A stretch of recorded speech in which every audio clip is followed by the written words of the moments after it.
ఆయన రిటైర్ అవ్వటం అనేది ఉద్యోగ జీవితంలో ప్రిన్సిపల్ గారు చెప్పినట్టు అందరికి కూడా మనకు ఒక డెస్టినేషన్ అనేది ముందుగానే తెలుస్తుంది.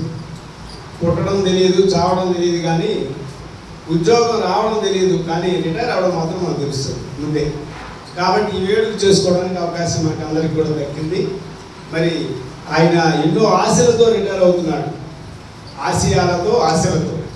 అంటే సినిమా రంగంలో కూడా రాణించాలి, కనీసం యూట్యూబ్ రంగంలో రాణించాలి అని చూస్తున్నాం. జేఎస్ఆర్ క్రియేషన్స్ అని చెప్పేసి యూట్యూబ్లో కూడా చూస్తున్నాం.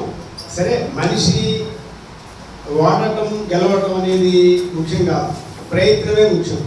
ప్రయత్నించకపోవడమే వాడటం. ప్రయత్నిస్తే సక్సెస్ దానంతట అదే వస్తుంది. ఈరోజు మనకి గజనీ గోరీ మహమ్మదులు వాళ్ళు ఒకసారి విఫలమయ్యామని కనుక అనుకుంటే ఈరోజు మనకి ఇక్కడ ఇస్లాం కమ్యూనిటీ ఉంది. అంటే పోరాటం